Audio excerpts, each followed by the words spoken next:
Recent development आहे त नवाज़ league जे सूबा जा सदर बशीर मेमन पहुता आहिनि वकीलनि सां गजाणी थी आहे त उते आमिर बड़ाए चई बशीर मेमन हिननि जी गुफ़्तगू थी उते इहो चयो वियो त वकीलनि पारां चयो त इस्लामाबाद थोरो अचणु वञणु ॾुखियो थींदो त अगरि प्राइम मिनिस्टर साहिब खे असां सां मुलाक़ात करणी आहे त उहो सखर अची वञे। मूं बि कल्ह इतफ़ाक़ सां साॻी ॻाल्हि कई त सिंध सखर सभु पाकिस्तान जो हिसो आहे त प्राइम मिनिस्टर साहिबु अगरि ॻाल्हाइणु चाहे पियो छाकाणि त ॻाल्हियूं किनाल्स ते कहिड़ी करे सघजनि थियूं।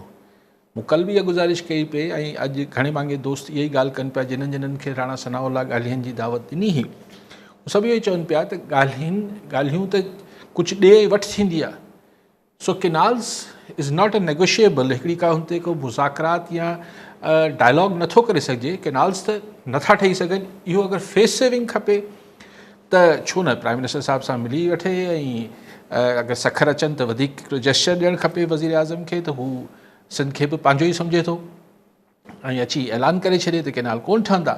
ऐं जेका CCI जी हुन ते इकनिक जी एजेंडा ते आहे हिन जी मंज़ूरी या जेको इर्सा पाणी अप्रूव कयल आहे सभु और वापसि वठी छॾनि फ़ैसिला। त हाणे हिन हवाले सां हिन महिल जेके सुरबाट आहिनि उहे ॿिनि क़िस्मनि जा आहिनि। हिकिड़ो इहो आहे त हीअ जेको ॻाल्हियुनि जी वफ़ाक़ी हुकूमत कोशिशि करे पई इहो सिर्फ़ु हिकिड़ो टाइम बाय करे पई ऐं कंहिं सूरत हिन खे हिकिड़ो जेके न हिकिड़ो आसरो ॾेई ऐं फ़िलहालु हीअ जेको प्रोटेस्ट थिए पियो ऐं प्रोटेस्ट जे नतीजे में जेके अरबे रुपयनि जो नुक़सानु थिए पियो जेको ट्रांसपोर्ट बीठल आहे हिन में अरबे रुपयनि जो सरकार खे नुक़सानु थिए पियो हर गुज़रंदड़ ॾींहं सां।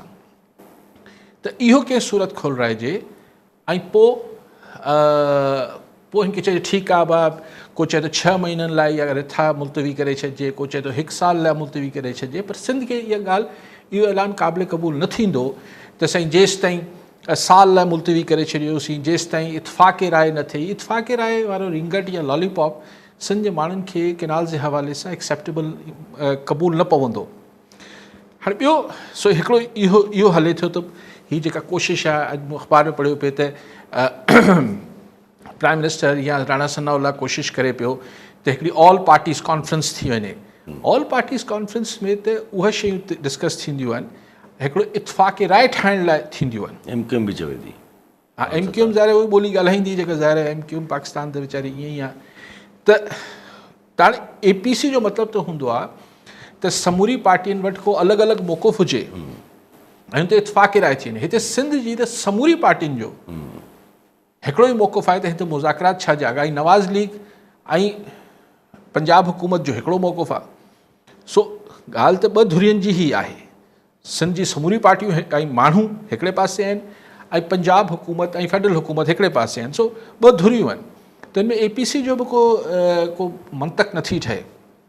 मंतक त इन ई ॻाल्हि जी आहे त या सो मूं ॻाल्हि पई कई त हिकिड़ी ॻाल्हि इहा हले थी त कंहिं सूरत हिन खे फ़िलहालु टारे वञिजे पूरो बाक़ाइदा ख़तमु करण जो ऐलान न कजे बल्कि टारिजे वक़्तु हासिलु कजे 6 महीना साल ऐं पोइ कोई ॿियो तरीक़ो कजे।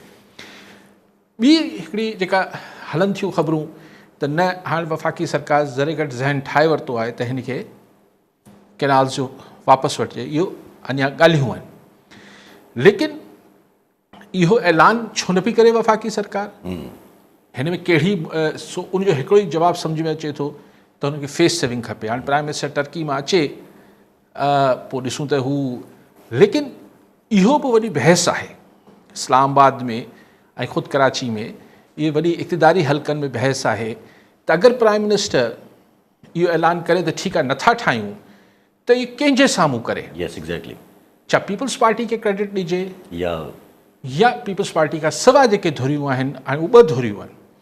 हिकिड़ी जेके GDA नेशनलिस्ट JUI ही जेके anti people's party political forces आहिनि सिंधु बचायो जेके सेव इंडस जेका आहे जिते त सभु गॾु आहिनि उन्हनि खे इहो ॾिजे क्रेडिट या वकील ऐं ही जेके आहिनि जेके असीं चऊं त ही आम माण्हू आहिनि सिविल सोसाइटी आहे हिन खे ॾिजे छाकाणि त हींअर 2 धुरियूं मैदान में साम्हूं बीठल आहिनि ऐं इतफ़ाक़ सां जेको मर्कज़ थियल आहे उहो ॿबरलो थियल आहे।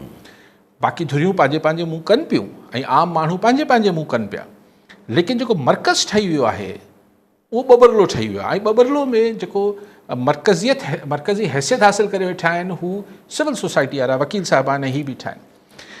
तंहिंजे करे हाणे इहो ख़ुदि बहस हेठि आहे त अगरि इहो फ़ैसिलो वापसि वठिजे त क्रेडिट कंहिंखे ॾिजे। बिलावल साहब बि 25 तारीख़ ते सखर में जलसो करणु चाहिनि पिया, पोइ ॿिया जलसा बि कंदा। लेकिन ॻाल्हि इहा आहे त छा इहो ॿिन्ही मां जेको आहे त नवाज़ शहबाज शरीफ़ साहब इहो फ़ैसिलो वापसि वठी छॾे, हुन जे लाइ जेका रेज़िस्टेंस मौजूदु आहे अञा बि, जेको पाण पंजाब जी तर्जुमान आसमा उज़मा बुखारी जे वाता जेके जुमिला ॿुधूं पिया, उन मां लॻे थो त ख़ुदि उन जे ख़िलाफ़ु हुते बि वॾी लॉबी आहे। त तव्हां जेको हू चए पई उज़मा बुखारी ते भई ये क्या बात हुई त सिंध असांखे डिक्टेट कंदो छा, त कहिड़ो कैनाल ठहे न। मैडम कंदो न, छाकाणि त सिंधू ते पहिरियों हक़ लोअर रायपेरियन जो आहे, त तव्हां कीअं कैनाल ठाहींदो? यानी कि हीअ सिंध जी डिक्टेशन न आहे, हीअ सिंध जी मजबूरी आहे, हीअ सिंध जे जियापे जो सुवालु आहे। लेकिन उन ते त ख़ैर, लेकिन ॻाल्हि इहा आहे त हीअ जेको पंजाब जी ॿोली अचे पई, इन मां लॻे थो त हीअ हुन सोच जे हक़ में न आहिनि त शहबाज शरीफ़ अहिड़ो को ऐलान करे त कैनाल न ठहंदा। वॾी मोट मिले पई ऐं सभिनी खे माण्हू पंहिंजे पाण खे मोट पिया ॾियनि। हीअ कंहिं धुर खे, हीअ वकीलनि खे मोट न पई मिले, हीअ अलिफ बे खे मोट न पई मिले, हीअ माण्हू पंहिंजे पाण खे, पंहिंजे कॉज़ खे मोट पिया ॾियनि। ऐं हिन में तव्हां ॾिसो त लेकिन बहरहाल महवर ठहियो आहे। नवाज़ लीग वारा बि हुते वञी पहुता आहिनि। अॼु पीपल्स पार्टी जा ख़ुर्शीद शाह साहब वारा ऐं निसार खोड़ो वारा बि पहुता आहिनि त भई जलसे में शरीक थियो तव्हां वकीलनि खे। त मतिलबु हाणे हुननि खे इस्लामाबाद बि हिकिड़ी अहम धुर सम्झे पियो सिविल सोसाइटी खे, ऐं पॉलिटिकल फोर्सिस बि सम्झण लाइ मजबूर आहिनि। जथियाल साहब पाण पिटू पारां था कीअं ॾींदासीं कंहिंखे, पर ॾिसो ज़ियाउल जो हवा में फाटण सां माण्हुनि जो डायरेक्ट वास्तो न हो। ठीकु आहे, पिटू पारां था हूंदा, जेको ॿियनि सां जेको बि थियो, हिते माण्हू पाण इहो इंतज़ारु न कयो अथनि त कुझु ॿियो थिए।